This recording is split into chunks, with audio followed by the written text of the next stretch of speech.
So like I said in the last video, I'd show you a different way to do this. This is how I have always done these problems. I never knew about this whole diamond method and the box method when I learned it way back in the day. So what I always thought about was I knew that I needed to find two numbers that added to make my number in the middle, and those same two numbers had to multiply to make AC. So still the same thing, 2 times 3. And then I racked my brain, figured out those numbers for this were 1 and 6.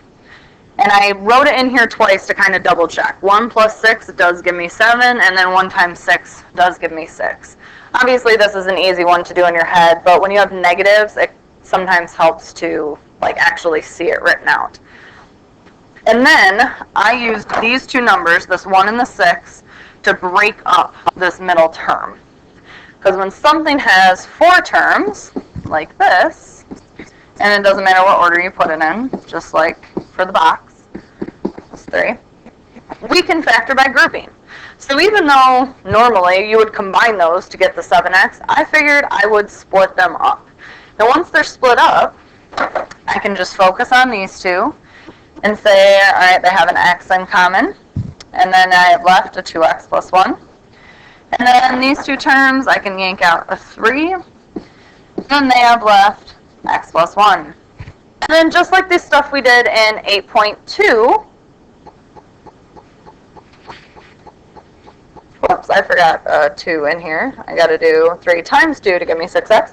Just like the stuff we did in 8.2, those two terms in parentheses are the same, so that means that I can factor those out. So if I pull out an 2x plus 1, I have left the x part and the plus 3 part. And obviously you still end up with the same answer that we did before, just depending on which one you find easier or which one makes more sense to you. I really don't care which one you use, just make sure you show me some work so that I can give you partial credit. So let's do one more. And this one's kind of tricky because if you notice, this A is negative. Negative numbers always make things a little more difficult, but we can still solve it the exact same way. We can do one of two things here. If you notice, all of those terms have a negative. So, because they all have that in common, we can factor it out. If I take out a negative 1, I'm left with this, 2x squared plus 15x plus 7. And now all I need to factor is this part right here. So for a second, forget that negative 1 is there, and let's break down 2x squared plus 15x plus 7. So in order to break it down into something that looks like this, we need to do our diamond and box thing, or you could factor by grouping. So I want two numbers that add to make my number in the middle, which is 15, and those same two numbers have to multiply to make 2 times 7, which is 14. Those two numbers that do that are going to be 1 and 14.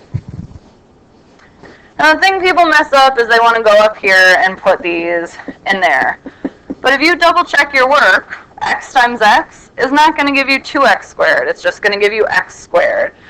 So make sure that you're not tempted to do that. When you have a number out front of x squared, you have to put it into the diamond and then the box, or you could do factoring by grouping. So then in my box goes my first term, 2x squared, my last term, 7, and then how I broke up my x's into 1x and 14x. It doesn't matter what place you put them.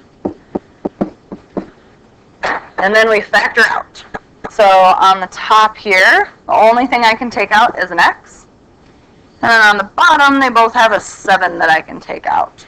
So there is one of my terms, x plus 7. And then do the same thing up and down. 2x squared and 14x both have a 2, and they both have an x. And then 1x and 7 don't have anything, so we're going to say they have a 1 that I can pull out of there. So my other term becomes 2x plus 1. And this is the factored form of negative 2x squared minus 15x minus 7. Try factoring by grouping if you like that way, and I can help you with it tomorrow if you need some more help. And we will do plenty of practice on this as well. And we're done.